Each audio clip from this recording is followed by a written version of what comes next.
Hi friends, Aaliya's little ജോയ്സിലേക്ക് എല്ലാവർക്കും സ്വാഗതം. ഇന്നത്തെ നമ്മുടെ റെസിപ്പി നല്ല സൂപ്പർ ടേസ്റ്റി ആയിട്ടുള്ളൊരു ബീഫ് പെപ്പർ റോസ്റ്റ് ആണ്. ചോറിനും നെയ്ച്ചോറിനും പൊറോട്ടയ്ക്കും ചപ്പാത്തിക്കും എന്ന് വേണ്ട എല്ലാ മെയിൻ ഡിഷിനും കൂടി കഴിക്കാൻ പറ്റിയ നല്ലൊരു സൈഡ് ഡിഷാണിത്. അപ്പോൾ അതിനു മുമ്പായിട്ട് ഈ ചാനൽ നിങ്ങൾ ആദ്യമായിട്ടാണ് കാണുന്നതെങ്കിൽ പ്ലീസ് ഒന്ന് സബ്സ്ക്രൈബ് ചെയ്തേക്കണേ. അതിനടുത്തുള്ള ബെല്ലൈക്കണും കൂടി ക്ലിക്ക് ചെയ്യാൻ മറക്കരുത്. അപ്പോൾ നമുക്ക് റെസിപ്പിയിലേക്ക് കടക്കാം. ബീഫ് പെപ്പർ റോസ്റ്റ് തയ്യാറാക്കുന്നതിന് വേണ്ടിയിട്ട് ഞാനിവിടെ 1 കിലോ ബീഫ് നല്ലതുപോലെ കഴുകി വൃത്തിയാക്കി എടുത്തിട്ടുണ്ട്. ഇനി നമുക്കിതിലേക്ക് കുറച്ച് മസാലകൾ ചേർക്കാനുണ്ട്. ഇനി നമുക്കിതിലേക്ക് 1 ടേബിൾ സ്പൂൺ ഇഞ്ചി വെളുത്തുള്ളി പേസ്റ്റ് ചേർക്കാം. പിന്നെ 2-3 പച്ചമുളക് ചെറുതായിട്ട് അരിഞ്ഞതും 3-4 ചെറിയുള്ളി ചെറുതായിട്ട് അരിഞ്ഞതും കൂടി ചേർത്ത് കൊടുക്കാം. പിന്നെ ഇതിലേക്ക് വേണ്ടത് 1 ടേബിൾ സ്പൂൺ മല്ലിപ്പൊടിയും 1 ടേബിൾ സ്പൂൺ ചുവന്ന മുളക് പൊടിയും പിന്നെ 1/2 ടീസ്പൂൺ മഞ്ഞൾപ്പൊടിയും 1/2 ടേബിൾ സ്പൂൺ തരിതരിപ്പായി പൊടിച്ച കുരുമുളക് പൊടിയും പിന്നെ 1 ടീസ്പൂൺ ഹോം മെയ്ഡ് ഗരം മസാലയും പിന്നെ 2 ടീസ്പൂൺ പെരിഞ്ജീരക പൊടിയും 1 ടേബിൾ സ്പൂൺ ചെറുനാരങ്ങയുടെ നീരുമാണ്. ഇനി നമുക്കിതിലേക്ക് ആവശ്യത്തിനുള്ള ഉപ്പും കൂടി ചേർത്ത് കൊടുക്കാം. ഞാനിവിടെ 1/2 ടീസ്പൂൺ ഉപ്പാണ് ചേർത്ത് എടുത്തിട്ടുള്ളത്. പിന്നെ നമുക്ക് വേണമെങ്കിൽ ചേർക്കാവുന്നതാണ്. ഇനി ഇതെല്ലാം കൂടി നന്നായിട്ടൊന്ന് മിക്സ് ചെയ്ത് കൊടുക്കുക. മിക്സ് ചെയ്തതിന് ശേഷം നമുക്കിതൊരു 30 മിനിറ്റ് നേരത്തേക്ക് ഒന്ന് മാരിനേറ്റ് ചെയ്യാനായിട്ട് വയ്ക്കാം. അങ്ങനെ ചെയ്യുകയാണെങ്കിൽ ഇത് നമുക്ക് മസാലയൊക്കെ പിടിച്ച് കുറച്ചുകൂടി നല്ല ടേസ്റ്റായിട്ടുണ്ടാവും. ഇനി അതല്ലാന്നുണ്ടെങ്കിൽ നിങ്ങൾക്ക് അപ്പോൾ തന്നെ പ്രഷർ കുക്ക് ചെയ്യാവുന്നതാണ്. ഇപ്പോൾ 30 മിനിറ്റ് നേരമായിട്ടുണ്ട്. മസാലയൊക്കെ നന്നായിട്ട് പിടിച്ചിട്ടുണ്ട്. ഞാനിത് പ്രഷർ കുക്ക് ചെയ്യാൻ പോവാണ്. ഇത് ബീഫ് ആയതുകൊണ്ട് തന്നെ ഒട്ടും തന്നെ വെള്ളം ചേർക്കാതെ വേണം പ്രഷർ കുക്ക് ചെയ്യാനായിട്ട്. ആദ്യം 1 വിസിൽ വരുന്നവരെ ഹൈ ഫ്ലെയിമിലിട്ട് കുക്ക് ചെയ്യുക. പിന്നെ ഒരു 3-4 വിസിൽ മീഡിയം ഫ്ലെയിമിലിട്ട് വേണം പ്രഷർ കുക്ക് ചെയ്യാനായിട്ട്. ബീഫിൻ്റെ വേവ് അനുസരിച്ചിട്ടും പിന്നെ നിങ്ങളുടെ കുക്കർ അനുസരിച്ചിട്ടും ഈ വിസിലിൻ്റെ എണ്ണം വ്യത്യാസം വരും.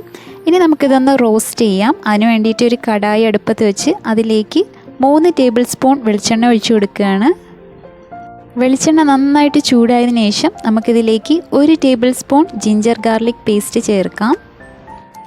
ഇനി ഇതിൻ്റെ പച്ചമണമൊക്കെ എണ്ണയിൽ കിടന്ന് ഒന്ന് മാറിയതിനു ശേഷം നമുക്കിതിലേക്ക് ചെറിയുള്ളി ചേർക്കാം. ഞാൻ മീഡിയം സൈസിലുള്ള ചെറിയുള്ളി ചെറുതായിട്ട് അരിഞ്ഞത് ഒരു 35 എണ്ണം ചേർത്ത് കൊടുക്കുകയാണ്. ഇനി നമുക്ക് 3 പച്ചമുളക് ചെറുതായിട്ട് അരിഞ്ഞതും പിന്നെ 2 തണ്ട് കറിവേപ്പിലയും കൂടി ചേർത്ത് കൊടുക്കാം. പിന്നെ നമ്മൾ 1/2 ടീസ്പൂൺ ഉപ്പും കൂടി ചേർക്കുകയാണ്. നമ്മൾ നേരത്തെ ആദ്യം ഉപ്പ് ചേർത്തതാണ്, അതനുസരിച്ചിട്ട് വേണം നമ്മൾ അഡ്ജസ്റ്റ് ചെയ്ത് ചേർക്കാനായിട്ട്. ഇനി ഇത് നന്നായിട്ടൊന്ന് വഴറ്റി കൊടുക്കുക. ഈ ചെറിയുള്ളിക്ക് പകരം നമുക്ക് സവോളയും ചേർക്കാവുന്നതാണ്. സവോളയാണെങ്കിൽ ഒരു 3 മീഡിയം സൈസ് സവോള ചെറുതായിട്ട് അരിഞ്ഞതോ അല്ലെങ്കിൽ നീളത്തിൽ അരിഞ്ഞതോ ചേർത്ത് കൊടുക്കാം. ഇപ്പോൾ ഉള്ളിയൊക്കെ നന്നായിട്ട് ലൈറ്റ് ഗോൾഡൻ ബ്രൗൺ നിറത്തിൽ വഴന്നു വന്നിട്ടുണ്ട്. ഇനി ഇതിലേക്ക് 2 ടേബിൾ സ്പൂൺ മല്ലിപ്പൊടിയും 1 ടേബിൾ സ്പൂൺ മീറ്റ് മസാലയും ചേർത്ത് കൊടുക്കാം. ഇത് ചേർത്തതിന് ശേഷം നന്നായിട്ടൊന്ന് വഴറ്റി കൊടുക്കുക. ഈ മസാലയുടെ പച്ചമണമൊക്കെ മാറുന്നത് വരെ എണ്ണയിലിട്ട് നന്നായിട്ട് വഴറ്റി കൊടുക്കാം. ഇനി ഇതിലേക്ക് ചേർക്കാൻ പോകുന്നത് 2 ടീസ്പൂൺ ക്രഷ്ഡ് ചില്ലിയാണ്. അപ്പോൾ ഇത് ഓപ്ഷനിലാണ്, വേണമെന്നുണ്ടെങ്കിൽ ചേർത്താൽ മതി. ഇത് ചേർക്കുമ്പോൾ ഇതിനൊരു പ്രത്യേക ടേസ്റ്റ് കിട്ടും.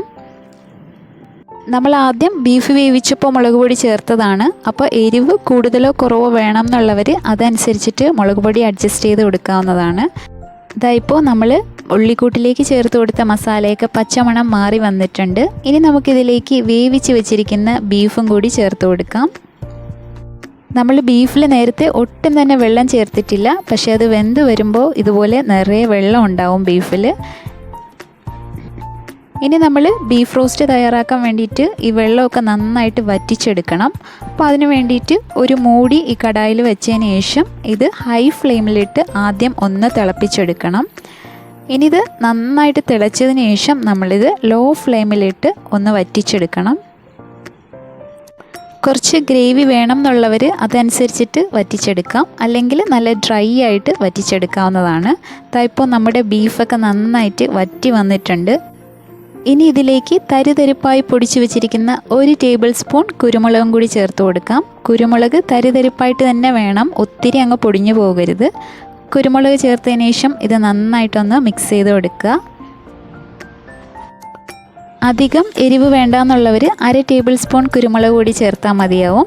ബീഫ് ആയതുകൊണ്ട് തന്നെ കുരുമുളകിൻ്റെ രുചി ഒന്ന് മുന്തി നിൽക്കുന്നതായിരിക്കും നല്ല ടേസ്റ്റ് ഉണ്ടാവുക. ഇനി ഇതൊരു 2 മിനിറ്റ് നേരത്തേക്ക് ഒന്ന് വേവിച്ചു കൊടുക്കാം.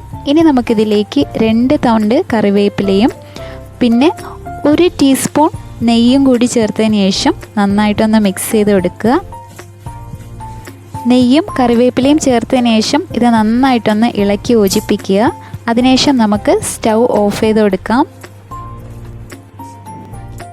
ഇനി ഇത് മൂടി വെച്ചതിന് ശേഷം ഒരു 10-15 മിനിറ്റ് കഴിഞ്ഞതിന് ശേഷം വേണം നമുക്ക് സെർവ് ചെയ്യാനായിട്ട്. ഇപ്പോൾ നമ്മുടെ ടേസ്റ്റി ആയിട്ടുള്ള ബീഫ് പെപ്പർ റോസ്റ്റ് റെഡി ആയിട്ടുണ്ട്. ചോറിനും പൊറോട്ടയ്ക്കും മാത്രമല്ല ഏതൊരു മെയിൻ ഡിഷിനും കൂടി കഴിക്കാൻ പറ്റിയ നല്ലൊരു കോമ്പിനേഷനാണിത്. അപ്പോൾ നിങ്ങൾക്ക് എല്ലാവർക്കും ബീഫ് പെപ്പർ റോസ്റ്റിൻ്റെ റെസിപ്പി ഇഷ്ടമായെന്ന് വിചാരിക്കുന്നു. ഇഷ്ടമായാൽ ലൈക്ക് ചെയ്യാനും പിന്നെ നിങ്ങളുടെ ഫ്രണ്ട്സിനും ഫാമിലിക്കും ഒക്കെ ഷെയർ ചെയ്ത് കൊടുക്കാനും മറക്കരുത്. അപ്പോൾ മറ്റൊരു നല്ലൊരു വീഡിയോ ആയിട്ട് കാണുന്നവരേക്കും stay blessed and thanks for watching.